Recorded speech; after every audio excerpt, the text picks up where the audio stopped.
नमस्कार प्रिय विद्यार्थियों, मैं डॉक्टर यशुकृति हजारे आप सभी का बहुत बहुत स्वागत करती हूँ। आप सब कैसे हैं? उम्मीद है सकुशल ही होंगे। आज हम त्रिलोचन जी की रचना को पढ़ रहे हैं। त्रिलोचन का मूल नाम वासुदेव सिंह है और ये बहुत बार पूछा जाता है कि त्रिलोचन का मूल नाम क्या है। तो वासुदेव जी हैं। जन्म 1917, चिरारी पट्टी जिला सुल्तानपुर उत्तर प्रदेश में ये स्थान है। इनकी रचनाएं क्या क्या थी, इसे बहुत ध्यान से देखेंगे कि इनकी रचनाएं जो है गुलाब और बुलबुल, धरती, ये बहुत महत्वपूर्ण है। दिंगत ताप के ताए हुए दिन, शब्द उस जनपद का कवि हूँ, अर्घान तुम्हें सौंपता हूँ, यह भी बहुत महत्वपूर्ण है, तुम्हें सौंपता हूँ। चैती, अमोला, मेरा घर, जीने की कला, जो कि काव्य है। देश काल, रुझ, नामचा, काव्य और अर्थबोध, मुक्तिबोध की कविताएं गद्य है। हिंदी के अनेक कोशों के निर्माण में महत्वपूर्ण योगदान। प्रमुख सम्मान प्राप्त हुआ है, साहित्य अकादमी श्लाका सम्मान, महात्मा गांधी पुरस्कार, तो ये भी ध्यान रखेंगे। हिंदी साहित्य में त्रिलोचन प्रगतिशील काव्यधारा के प्रमुख कवि के रूप में प्रतिष्ठित है। रागात्मक, संगत और लयात्मक अनुशासन के कवि होने के साथ साथ बहुभाषक, भाषाविद, शास्त्री भी है, इसलिए इनके नाम के साथ शास्त्री भी जुड़ गया है। लेकिन यह शास्त्रीयता उनकी कविता के लिए बोझ नहीं बनती। त्रिलोचन जीवन में निहित मंद लय के कवि हैं। प्रबल आवेग और त्वरा की अपेक्षा इनके यहाँ काफ़ी कुछ स्थिर है। इनकी भाषा किस प्रकार की थी? तो इनकी भाषा छायावादी रोमानियत से मुक्त है। उसका ठाट ठेठ गांव की ज़मीन से जुड़ा हुआ है। त्रिलोचन हिंदी में सोनेट, अंग्रेजी छंद को स्थापित करने वाले कवि के रूप में जाने जाते हैं, तो सोनेट के नाम से जाने जाते हैं, इसे भी ध्यान रखेंगे।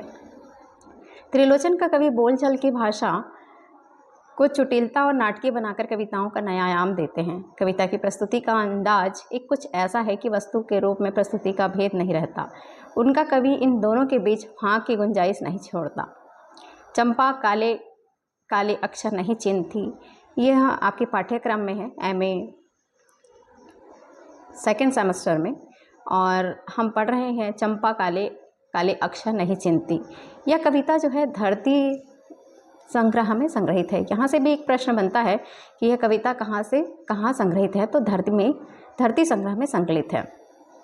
यह पलायन के लोक अनुभवों को मार्मिकता से अभिव्यक्त करती है। कविता में अक्षरों के लिए काले काले विशेषण का प्रयोग किया गया है, जो एक शिक्षा व्यवस्था के अंतर्विरोधों को उजागर करता है और दूसरी ओर उस दारुण यथार्थ से भी हमारा परिचय कराता है, जहाँ यह आर्थिक मजबूरियों के चलते घर टूटते हैं। काव्य नायिका चंपा अनजाने ही उस शोषक व्यवस्था के प्रतिपक्ष में खड़ी हो जाती है, जहाँ भविष्य को लेकर उसके मन में अनजान खतरा है। वह कहती है, कलकत्ते पर वज्र गिरने की कामना जीवन के खुरदुरे यथार्थ के प्रति चंपा के संघर्ष और जीवट को प्रकट करती है। तो आइए चलते हैं हम चंपा काले काले अक्षर नहीं चिन्हती, इस कविता का पाठ करते हैं। चंपा काले काले अक्षर नहीं चिन्हती, मैं जब पढ़ने लगता हूँ वह आ जाती है।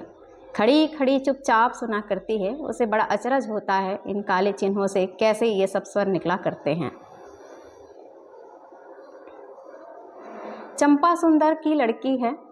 किसकी लड़की है? तो चंपा सुंदर की लड़की है। सुंदर ग्वाला है, गाय भैंसे रखता है। चंपा चपाइयों को लेकर चरवाही करने जाती है।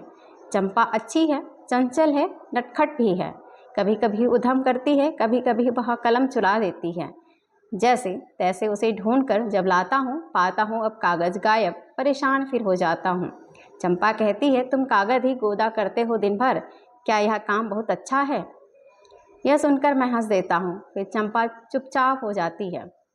उस दिन चंपा आई, मैंने कहा कि चंपा तुम भी पढ़ लो, हारे गाढ़े काम सरेगा।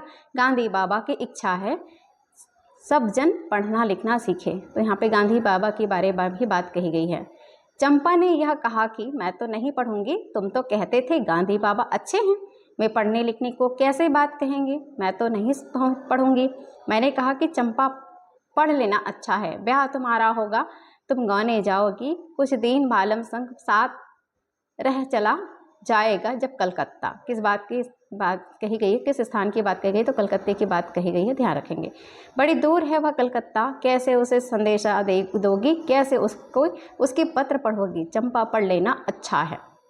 चंपा बोली, तुम कितने झूठे हो, देखा हाय राम, तुम पढ़ लिख कर इतने झूठे हो। मैं तो ब्याह कभी ना करूँगी, और कहीं जो ब्याह हो गया तो मैं अपने बालम को संग साथ रखूँगी। कलकत्ता मैं कभी ना जाने दूँगी, कलकत्ता पर बजर गिरे। तो इस तरह से कविता है। इस कविता को अच्छे से एक बार देखिएगा, क्योंकि आपके पाठ्यक्रम में यह कविता है। व्याख्या हम अगले वीडियो के माध्यम से करेंगे। आज के लिए इतना काफ़ी है। बहुत बहुत शुक्रिया, धन्यवाद।